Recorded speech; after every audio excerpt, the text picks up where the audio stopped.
আসসালামু আলাইকুম দর্শক, এই মুহূর্তে যে খবরটি আপনাদের সামনে নিয়ে আসছি সেটি শুনে হয়তো আপনার চেয়ারে বসে থাকতে পারবেন না। দেশের প্রায় 15 লক্ষ সরকারি কর্মচারী এই মুহূর্তে তাদের ভাগ্য পরিবর্তনের দোরগোড়ায় দাঁড়িয়ে আছেন।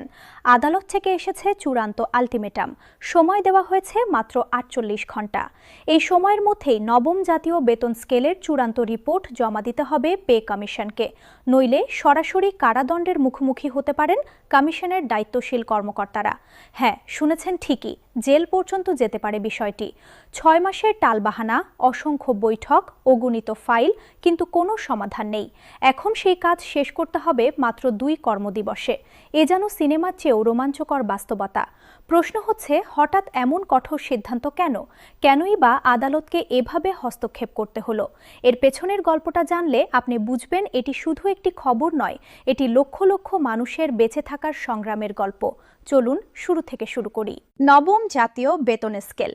এই শব্দগুচ্ছ হয়তো আপনার কাছে একটি সাধারণ প্রশাসনিক শব্দ মনে হতে পারে, কিন্তু এদেশের 15 লক্ষ সরকারি কর্মচারী এবং তাদের পরিবারের প্রায় 60 থেকে 70 লক্ষ মানুষের কাছে এটি বেঁচে থাকার একমাত্র আশা। এই স্কেলে নির্ধারিত হয় কে কত টাকা বেতন পাবেন, কোন গ্রেডে কত ভাতা মিলবে, অবসরের পর কি সুবিধা পাবেন। শেষবার এই স্কেল সংশোধন করা হয়েছিল 2015 সালে, প্রায় 10 বছর আগে। এই 10 বছরে বাংলাদেশের অর্থনীতিতে কি ঘটেছে জানেন? একটি ছোট্ট উদাহরণ দিই। 2015 সালে 1 কেজি চাল কিনতে পারতেন 25 টাকায়। আজ সেই একই চাল কিনতে খরচ করতে হয় 50 থেকে 65 টাকা। ডালের কথা বলি, তখন 1 কেজি মসুর ডাল ছিল 70 টাকা, এখন সেটি 130 টাকা। সয়াবিন তেল তখন 80 টাকা, এখন 150 টাকার ওপরে।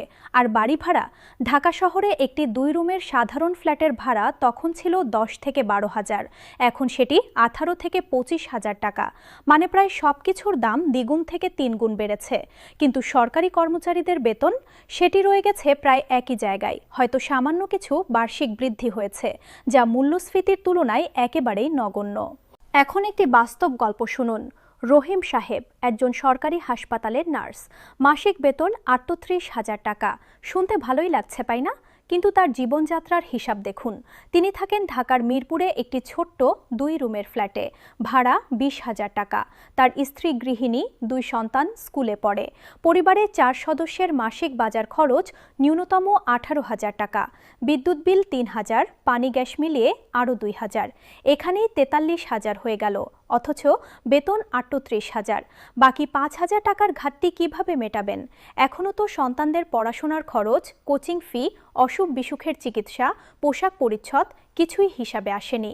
রহিম সাহেবকে তাই প্রতি মাসেই ঋণ নিতে হয়, হয় বন্ধুবান্ধবের কাছ থেকে, নয়তো এনজিও থেকে। এই হচ্ছে বাস্তবতা, এবং এটি শুধু রহিম সাহেবের গল্প নয়। এরকম লক্ষ লক্ষ কর্মচারী প্রতিদিন এই দুর্বিষহ জীবনযাপন করছেন। তাহলে কি এই সমস্যার সমাধান? উত্তর হলো নবম বেতন স্কেল। কিন্তু সেই স্কেল আটকে আছে কেন?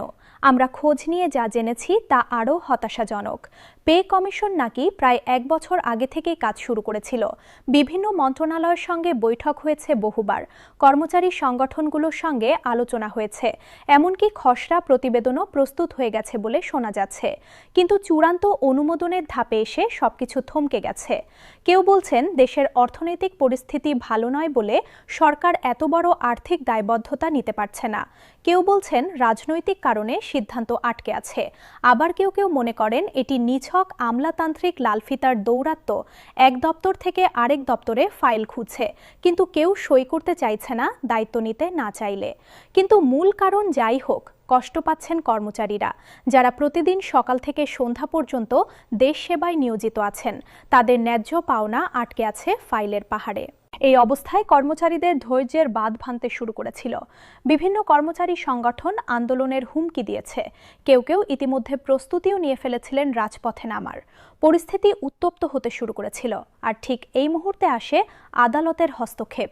উচ্চ আদালত থেকে সরাসরি নির্দেশ জারি হয়েছে পে কমিশনের উদ্দেশ্যে। আদালত বলেছেন, আগামী 2 কর্মদিবসের মধ্যে নবম বেতন স্কেলের চূড়ান্ত প্রতিবেদন জমা দিতে হবে।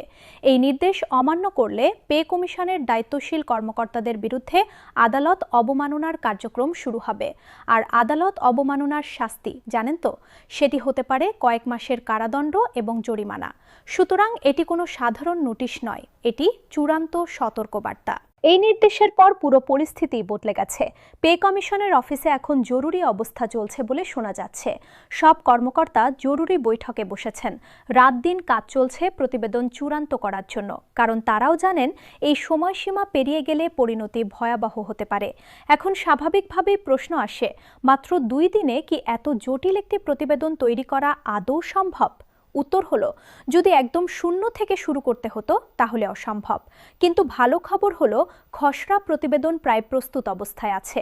বিভিন্ন বিভাগের সঙ্গে সমন্বয় হয়েছে, সংখ্যা ও গণনা প্রায় চূড়ান্ত। এখন শুধু সর্বশেষ সিদ্ধান্ত নিয়ে স্বাক্ষর করে জমা দেওয়ার বিষয়। সুতরাং যদি তারা রাত দিন এক করে কাজ করেন, তাহলে এই সময়সীমার মধ্যে প্রতিবেদন জমা দেওয়া সম্ভব। আর সত্যি কথা বলতে, তাদের কাছে অসম্ভব বলার কোনো সুযোগই নেই। আদালতের নির্দেশ মানতেই হবে, কোনো অজুহাত চলবে না। এবার আসুন জানি নতুন বেতন স্কেলে আসলে কি থাকতে পারে এবং কর্মচারীরা ঠিক কী প্রত্যাশা করছেন। প্রথমত, ন্যূনতম মূল বেতন। বর্তমানে যা রয়েছে তা একজন মানুষের মৌলিক চাহিদা মেটানোর জন্য যথেষ্ট নয়। কর্মচারীরা দাবি করছেন ন্যূনতম মূল বেতন অন্তত 30 থেকে 35 হাজার টাকা হতে হবে। এটি কিন্তু কোনো বাড়াবাড়ি দাবি নয়।